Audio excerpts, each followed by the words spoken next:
십자가의 큰 고난과 부끄러움을 앞에 두고 예수님께서 어떻게 기도하셨는가를 알아보는 것은 성도들에게는 여간 중요한 일이 아닐 수 없습니다. 우리의 인생 행로에서 만나는 크고 작은 문제들과 많은 고난과 창피스러운 일들을 앞에 두고 어떻게 기도할 것인가는 신앙생활의 중요한 주제일 것입니다. 6월절에 유대인들은 누구나 할 것 없이 잔을 마시고 누룩 없는 떡, 건조한 떡, 고난의 떡, 신명기 16장 3절에서는 고난의 떡이라고 그랬습니다. 그걸 먹습니다. 그런데 이 잔과 떡은 주 예수님께서 받으실 고난의 잔, 고난의 떡입니다. 왜냐하면 예수님께서 당신의 십자가 고난과 죽음을 이렇게 상징적으로 표현하셨기 때문입니다. 예수님께서 제자들의 발을 씻기실 때 당신을 돈을 받고 팔 가룟 유다의 발도 씻기셨습니다. 성찬식도 베푸시며 애굽에서 종살이하다 해방된 민족 고유의 구원과 국가 창설의 명절인 유월절 잔치를 제자들과 함께 하셨습니다. 다락방에서 유월절 식사를 마친 다음에 습관을 쫓아서 감난산으로 가셨습니다. 마지막 고난주간에 날마다 성전에서 가르치셨습니다. 주님은 십자가를 앞에 두고 평소에 하시는 대로 낮에는 성전에서 가르치시고 밤에는 감난산으로 가시니까 제자들도 평소대로 따라갔습니다. 이미 큰 다락방에서 요한복음 13장 후반부터 14장, 15장, 16장, 17장의 중요한 말씀을 들었습니다. 그리고는 마치 압살롬의 반역을 피해서 기드론 시내를 건너 피난을 갔던 다윗 왕을 연상시키듯 기드론 시내 골짜기를 건너 감난산으로 들어갔습니다. 가룟 유다는 예수님께서 예루살렘에 오시면 그곳에 언제나 습관을 따라 제자들과 함께 모이는 것을 잘 알았습니다. 이곳에 도착하신 예수님께서 붙잡혀 가실 그 큰 고난의 장소, 시험의 장소에서 제자들에게 유혹에 빠지지 않게 기도하라 말씀하시고 베드로와 야고보와 요한 이들 세 명의 제자들을 데리고 약간 떨어진 곳에 머물게 하시며 내 마음이 매우 고민하여 죽게 되었으니 너희는 여기 머물러 나와 함께 깨어 있으라고 부탁하셨습니다. 그리고는 돌던진 만큼 조금 더 떨어진 곳에서 무릎을 꿇고 엎드려 얼굴을 땅에 대시고 기도하셨습니다. 우리는 유혹에 빠지지 않게 시험에 들지 않게 기도해야 됩니다. 성도가 기도 없는 생활로 방심하는 것은 아주 위험합니다. 사탄의 공격과 시험을 대비해야 됩니다. 사탄은 틈만 나면 늘 공격을 해오는 자입니다. 먹잇감을 찾아서 울부짖는 배고픈 사자처럼 우리를, 하나님의 자녀들을 공격합니다. 우리 모두는 기도에 항상 힘쓰는 사람이 되어야 하겠습니다. 감난산은 예수님의 제자들의 기도의 동산이었고 말씀의 동산이었음을 알 수 있습니다. 나와 여러분의 우리의 감난산은 있습니까? 어디에 있습니까?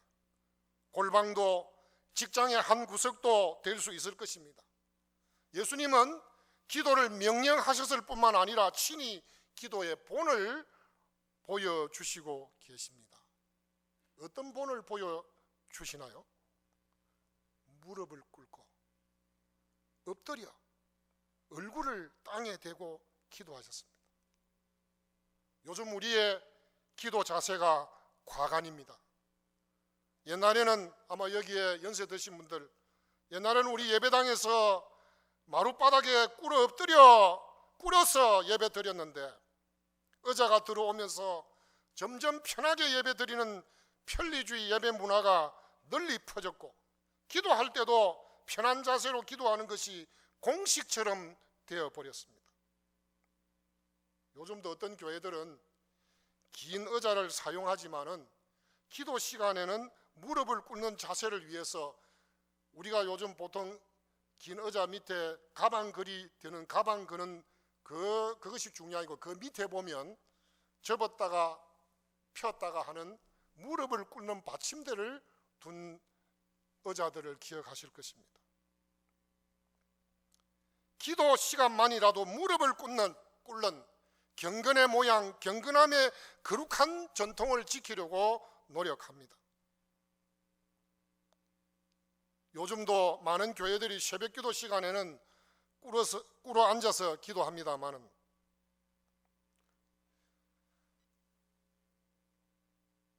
신체적으로 건강상 문제가 있어서 무릎을 꿇을 수 없는 분은 모르겠지만 오늘 저녁에 저는 하나님이신 그분, 그 예수님이 이렇게 무릎을 꿇고 엎드려 얼굴을 땅에 대고 기도하셨으니 다른 어떤 날보다 오늘 이 말씀을 접하는 우리는 이 철야 기도 시간에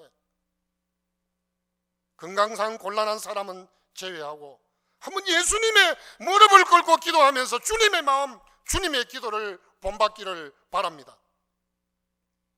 본문 44절을 보면 예수님은 기도하실 때 힘쓰고 애써 더욱 간절히 기도하셨다고 했습니다. 여기에 힘쓰고 애써라는 원어의 뜻을 보면 몸부림치며 사투하며 고통하며 기도하셨다는 말입니다. 야곱의 야복강 철야 기도를 천사와의 씨름 기도를 연상하게 합니다. 그리고 더욱 간절히 기도라는 말은 더욱 진지하고 진심으로 열심히 기도했다는 뜻입니다. 우리는 기도할 때 이런 주님의 몸부림과 사투가 동반되고 있습니까? 그리고 정말 진지하게 열심히 기도합니까? 기도하라고 하니까 멍하니 앉아서 눈을 감고 저는 기억합니다. 일찍이 은어의 SFC 수양회에서 누구라면 잘 아는 장로님이 강단에서 정장이 아닌 그때까지만 해도 예배 인도자가 정장을 안 한다는 것은 생각을 못하던 때였습니다. 간편한 차림으로 묵상 기도를 하면서 다리를 꼬고 포개고 기도하는 자세를 보고 대학생이었던 저희들 세대가 큰 충격을 받고 새벽기도 끝나고 나서 저렇게 기도하는 것도 참 좋구나 이런 이야기들을 나눈 적이 있는데 저는 어떤 면에서는 문제가 있다고 생각합니다. 물론 자유로운 묵상 기도는 나쁘지 않습니다. 또 얼마 전 국가조찬기도회에서 대통령님이 무릎 꿇고 기도하게 한 일을 두고 말이 많았습니다. 기도회를 인도하신 목사님이 자신은 목사고 장로 대통령보다 직분상 높다고 목사로 생각했다면, 높은 목사로 생각했다면 문제가 있지만 다 같이 함께 무릎 꿇고 기도했다면 전혀 문제 삼을 일은 아니라고 봅니다. 저는 이 말씀을 준비하면서 제 자신의 기도 자세와 마음가짐에 대한 회개를 하게 되었습니다. 너무도 안일하고 판에 박힌 마음 자세와 태도가 마음에 걸렸습니다. 주님, 주님의 기도의 본을 본받게 해주시고 배우게 해주십시오. 그뿐이 아닙니다. 주님은 땀이 땅에 떨어질 정도로 우셨고 통곡하며 기도하셨습니다. 여러분, 예수님께서 이 겟세마네에서 우셨다는 말을 지어낸 말입니다. 히브리서 5장 7절에 이런 말씀이 있죠. 그는 육체에 계실 때에 자기를 죽음에서 능히 구원하실 이에게 심한 통곡과 눈물로 간구와 소원을 올렸고 그의 경외하심으로 말미암아 들으심을 얻었느니라. 그 눈물이 핏방울이 되도록 기도하셨습니다. 잘 아시는 대로 예수님은 공생애 동안 3번 우셨습니다. 나사로의 무덤 앞에서, 요한복음 11장 35절, 그리고 예루살렘 성을 바라보시면서 누가복음 19장 41절, 그리고 오늘 겟세마네 동산에서 우셨습니다. 눈물 기도가 아니라 온몸 기도였고 몸물 기도였습니다. 얼굴에만 땀이 났겠습니까? 온몸에 땀이, 눈물이 흘러내렸습니다. 여러분, 겟세마네 동산은 감난산이 750m, 해발 750m입니다. 겟세마네 동산은 해발 한 700m 고지입니다. 여러분, 밤에는 이스라엘에서는 여름에도 초겨울 옷을 입어야 견딜 수 있습니다.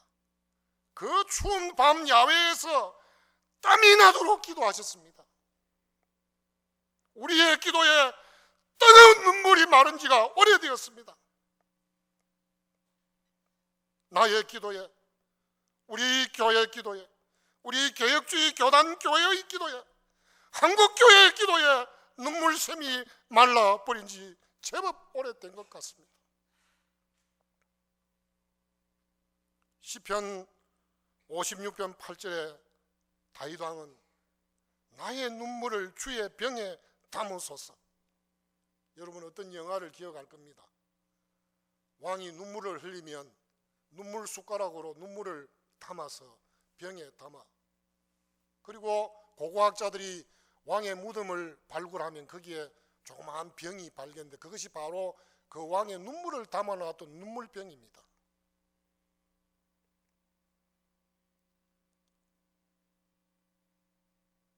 우리 자신은 눈물은 흘리지 않고 웃기에 바쁘고, 도리어 나와 우리 때문에, 지금 지탄받는 한국 교회 때문에 눈물을 흘리는 사람들이 많아지고 있지는 않습니까? 오늘도 제가 정말 기가 찬 소식을 하나 들었습니다. 어떤 목사님이 잘 아시는 분인데 학교도 좋은 데 나오시고, 그런데 그 가정의 자녀가 좀 신체상으로 상당히 어려운 자녀가 있는 그런 가정이었다고 합니다.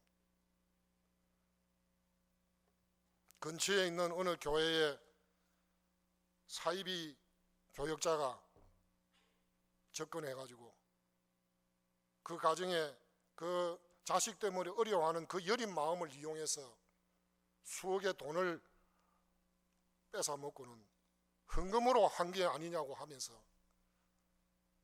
바로 자기 친구의 일이라서 듣고 사실인 것을 제가 듣고는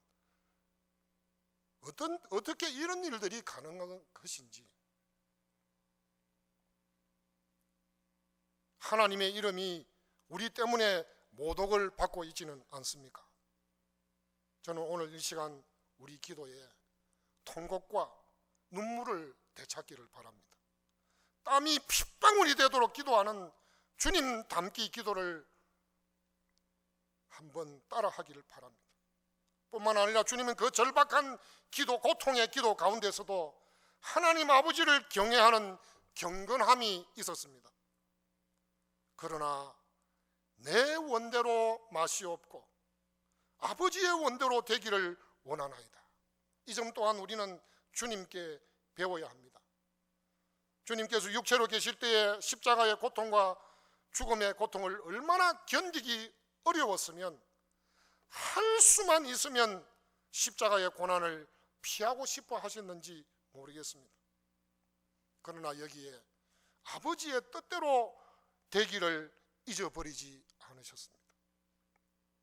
우리는 주님의 기도 응답의 약속의 말씀에 의지해서, 즉 너희가 무엇이든지, 너희가 내 이름으로 무엇을 구하든지 내가 행하리니 무엇이든지 원하는 대로 구하라, 그리하면 이루리라.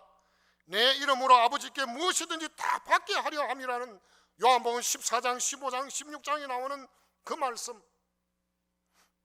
무엇이든지 구하기는 잘합니다만 내 뜻대로 하기가 얼마나 많습니까? 내 정욕으로, 내 욕심으로 쓰려고 잘못 구할 때가 얼마나 많습니까? 쇼핑하러 나가서 원하는 것 내 마음대로 사듯이 우리의 기도 시간에 돈 안 되고 입만 가지고 소리만 지르면 모든 것을 내 것으로 만드는 벼락부자 되는 기회로 삼지는 않습니까? 로또식 기도 신앙, 그것은 잘못된 기도가 될 수 있습니다. 저는 이 시간 무엇이든지 주 예수님의 이름으로 구하는 것이 잘못되었다고 말하지 않습니다. 다만 하나님이신 예수님도 기도하시면서 마지막 문장에는 내 원대로 마시옵고 아버지의 원대로 되기를 원하나이다 기도하시는데, 우리는 내가 원하는, 내가 부르짖는 기도가 다 내 뜻대로 되기를 원하고 있으니 기도하면서 하나님을 협박하고 누가 하나님을 향해서 교만의 갑질을 하고 있으니 주님의 기도 앞에 부끄러움을 느끼고 질책을 받아야 하지 않겠습니까? 이제부로는 아무리 절박한 기도라 할지라도 기도의 마지막에 이렇게 고백합시다. 그러나 내 원대로 마시옵고 아버지의 원대로 되기를 원하나이다. 예수님처럼 하나님 경외하는 경건함을 기도에서도 드러내시기를 바랍니다. 예수님은 이 기도를 3번이나 반복하셨습니다. 성경에서 반복은 다 아시는 대로 중요함을 나타냅니다. 우리도 적어도 3번 한번 고백해 보십시다. 이렇게 기도할 때 하나님께서는 천사를 보내셔서 우리를 돕게 만들 것입니다. 성도 여러분, 기도와 잠은 상당히 관계가 깊은 것 같습니다. 설교와 예배도 잠과 관계가 있습니다. 기도하다가 졸고 잠들기 쉽습니다. 예배를 드리는 시간에 이상하게 졸음이 찾아들고 잠이 잦아듭니다. 사도행전 20장에는 드로아에서 청년 유두고가 바울의 설교가 긴 설교가 이어지자 졸음을 이기지 못해서 3층에서 떨어져서 죽는 사건도 있었습니다. 하기야 제자들은 변화산 위에서도 고나여 졸았더랬습니다. 누가복음 9장에 보면 오늘 본문 46절에서도 예수님은 제자들에게 어찌하여 자느냐, 시험에 들지 않게 일어나 기도하라. 여러분, 여기에 일어나라는 말은 엎드려 기도하다가 잠이 오면 일어나 기도하라는 겁니다. 말 그대로 일어나는 것입니다. 여러분, 구약 시대에 또 예수님 당시에도 성전 안에서의 예배와 기도는 원래 서서 했습니다. 우리 앉아서 예배 드리면서 하나님 앞에 그것도 하나님 죄송합니다 하는 마음을 가져야 돼요. 여러분, 신명기 18장 5절에도 서서 섬기는 거, 제사장이나 레위인들도 마찬가지고 제사 드리는 사람도 마찬가지고, 누가복음 18장에 나오는 바리새인과 세리도 기도를 서서 했습니다. 제가 개척교회를 섬기던 시절에 새벽기도 시간에 코를 골고 졸았던 것 때문에 지금도 제 아내로부터 가끔 핀찬을 듣습니다. 이 시간 지나간 과거의 일이지만 저는 회개합니다. 주님 용서해 주시옵소서. 저는 잠자리에 들 때도 누워서 기도하는 때가 많습니다. 저는 기도하는 사람으로서 이제 자세를 고치려고 합니다. 여러분, 마가복음 14장 37절에 예수님은 베드로에게 이렇게 질문하셨습니다. 시몬아, 자느냐? 내가 1시간도 깨어 있을 수 없더냐? 시험에 들지 않게 깨어 있어 기도하라. 마음에는 원이로되 육신이 약하도다. 여기에 1시간 깨어 있기 힘들어하는 우리들이 많습니다. 1시간입니다. 우리 깨어 있도록 훈련하고 연습을 합시다. 우리 금요 철학 기도에 깨어 기도하는 훈련의 시간입니다. 기도하기에 약한 육신을 기도를 잘하는 몸으로, 기도의 근육을 단련시키십시다. 1시간 집중해서 기도하는 몸으로 강하게 훈련을 해야 하겠습니다. 성도가 기도하지 않고 영적으로 잠자면 시험에 들기 쉽습니다. 주님, 우리의 잠든 믿음, 잠든 영혼을 깨워 주옵소서. 우리 가정에, 우리 교회에, 우리 교단에, 우리 한국 교회의 잠을 깨워 주소서. 여러분, 자는 자여 어찌함이냐? 일어나서 내 하나님께 구하라. 혹시 하나님이 우리를 생각하사 망하지 아니하게 하시리라. 요나서에 나오는 말씀이지요. 누가 한 말인 줄 아십니까? 배 밑창에서 하나님의 명령을 거역하고 청개구리짓 하던 요나가 피곤해가지고 잠들고 있을 때 불신자인 배 선장이 호통을 치면서 한 말입니다. 오늘 한국 교회가 불신자들로부터 들어야 할, 아니 이미 듣고 있는 질책의 본질이 혹시 이 메시지가 아닐까요? 가룟 유다가 예수님을 팔기 위해서 가까이 와서 입맞춤을 하고 대제사장들과 성전의 군관들과 장로들이 칼과 몽치, 곤봉을 들고 잡으러 왔습니다.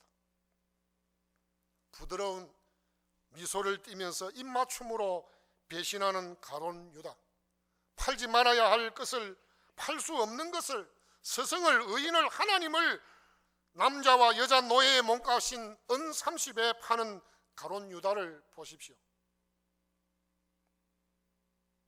어떤 분은 가룟 유다의 배신과 베드로의 부인과 예수님을 버리고 도망간 제자들과 무슨 차이가 있느냐고 묻습니다. 근데 여러분, 유심히 보면서 생각해야 할 교훈이 있습니다. 무엇이 다릅니까? 가룟 유다는 유다의 그 범죄 뒤에 회개가 없었습니다. 어떤 사람은 마태복음 27장과 3절로부터 10절, 사도행전 1장 16절로 21절을 보면 가룟 유다가 예수님의 정죄됨을 보고는 스스로 뉘우쳐 하는 말을 가지고, 그것도 은 30을 가져와 가지고 대제사장들과 장로들에게 도로 갖다 준 것을 보고 하면서 내가 무지한 피를 팔고 죄를 범하였다 하는 고백을 듣고 얼핏 회개한 것 같이 생각하고 그렇게 보입니다. 그러나 그리고 나서 물러가서 어떻게 했습니까? 스스로 목매어 죽었다고 했습니다. 예수님을 팔았던 가룟 유다는 팔아서는 안 될 하나님이신 예수 그리스도를 판 죄 때문에 뉘우친답시고 버려서는 안 될 생명을, 천하보다 귀한 생명을 스스로 끊으며 자살했습니다. 다시 살아서 다시 만날 수 있었던 주님, 아니 꼭 만나야 했던 주님, 죄인을 구원하시려고 만나주시는 주님을 그는 만나지 않았습니다.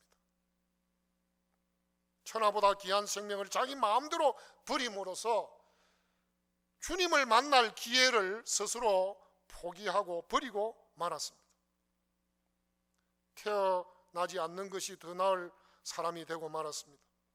반면에 베드로는 예수님의 예언대로 닭 2번 울기 전에 3번 부인했지만 주님의 말씀이 생각나서 그 말씀을 생각하고는 통곡하며 울었고 자살한 것이 아니라 부활하신 주님을 만나서 용서받고 다시 사명을 받고 충성했습니다. 다른 제자들도 베드로와 같은 길을 걸었습니다. 여기서 중요한 사실 하나가 더 있습니다.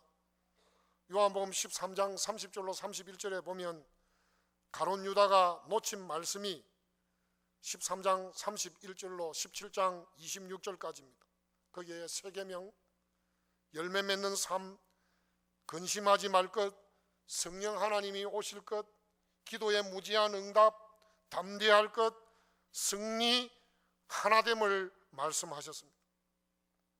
더욱이 가룟 유다는 부활하신 예수님께서 주신 말씀도 듣지를 못했다는 사실입니다. 그는 예수 잡는 자들의 길을 인도했습니다.